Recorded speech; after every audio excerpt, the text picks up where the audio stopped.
sobat semua, tahu nggak sih bahwa banyak fenomena alam yang terjadi karena adanya reaksi kimia loh. Reaksi kimia ini ada yang berlangsung begitu cepat, ada juga yang berlangsung begitu lambat. Contoh reaksi yang berlangsung cepat adalah ledakan bom, reaksi nyala kembang api, dan reaksi pada saat menyalakan kompor api. Sedangkan reaksi yang berlangsung lambat diantaranya perkaratan pada besi dan reaksi pembusukan pada buah. Baik sobat semuanya, laju atau kecepatan didefinisikan sebagai jumlah suatu perubahan tiap satuan waktu. Seperti contoh, seseorang berlari dengan kecepatan 10 km per jam. Artinya orang tersebut telah berpindah tempat atau lajunya sejauh 10 km dalam waktu 1 jam. Akan tetapi, laju pelari ini tidak konstan dari awal hingga akhir. Lalu bagaimana cara menentukan laju reaksi jika lajunya tidak tetap? Baik sobat semuanya, laju atau kecepatan. Nah, dalam suatu reaksi kimia terjadi perubahan konsentrasi reaksi atau produk. Seiring dengan bertambahnya waktu reaksi, maka jumlah zat reaksi akan semakin sedikit, sedangkan produknya akan semakin banyak. Jadi sobat lihat pada gambar grafik di layar, di mana seiring berjalannya waktu, konsentrasi A akan menurun, sedangkan konsentrasi B akan bertambah. Nah, hal ini dapat disebutkan bahwa laju reaksi dinyatakan sebagai laju berkurangnya reaksi atau laju bertambahnya produk. Nah, selanjutnya persamaan laju reaksi. Persamaan laju reaksi ini dikaitkan dengan laju perubahan konsentrasi reaktan. Jadi rumusnya adalah laju reaksi sama dengan perubahan konsentrasi per waktu. Nah, bentuk persamaan reaksi ini ada dua kemungkinan. Jika diketahui persamaan reaksinya seperti bentuk pertama, maka persamaan laju reaksinya dirumuskan dengan rumus pertama. Sedangkan jika persamaan reaksinya seperti bentuk kedua, maka persamaan laju reaksinya dirumuskan dengan rumus. Persamaan laju reaksi melibatkan tetapan laju reaksi atau K dan order reaksi yaitu X dan Y. Nah, X ini merupakan order reaksi terhadap A, sedangkan Y merupakan order reaksi terhadap B.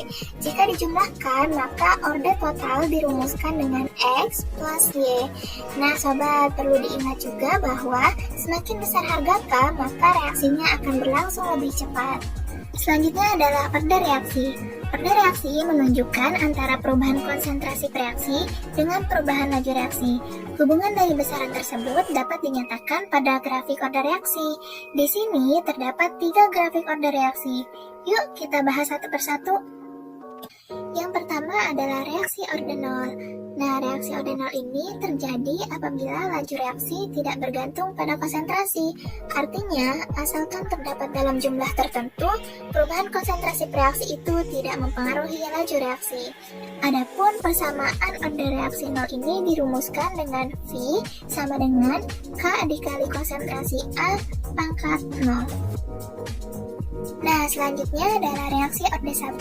Pada reaksi orde 1 ini, laju reaksi berbanding lurus dengan konsentrasi reaksi.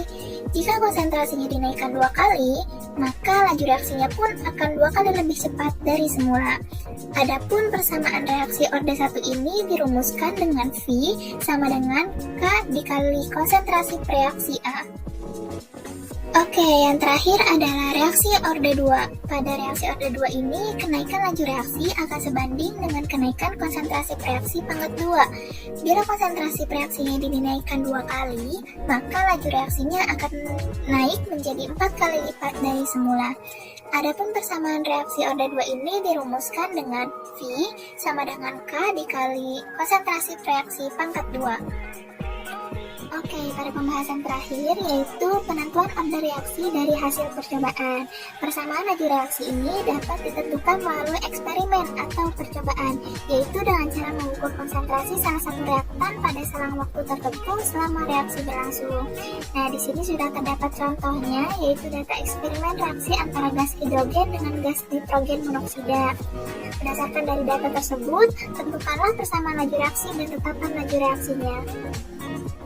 Oke, langkah pertama yang kita lakukan adalah menentukan order reaksi dari H2 dan NO. Untuk menentukan order reaksi H2 digunakan data 1 dan 2, karena konsentrasi NO di data tersebut bernilai tetap. Sedangkan untuk menentukan order reaksi NO digunakan data 3 dan 4, karena konsentrasi H2 di data 3 dan 4 ini nilainya tetap. Lalu dilakukan perhitungan menggunakan persamaan hukum laju reaksi. Dari perhitungan tersebut diperoleh orde X terhadap H2 adalah 1, sedangkan orde Y terhadap NO adalah 2, sehingga persamaan laju reaksinya adalah V sama dengan K dikali H2 pangkat 1 dikali NO pangkat 2. Nah, untuk menentukan tetapan laju reaksi, kita bisa menggunakan data percobaan yang sudah kita temukan.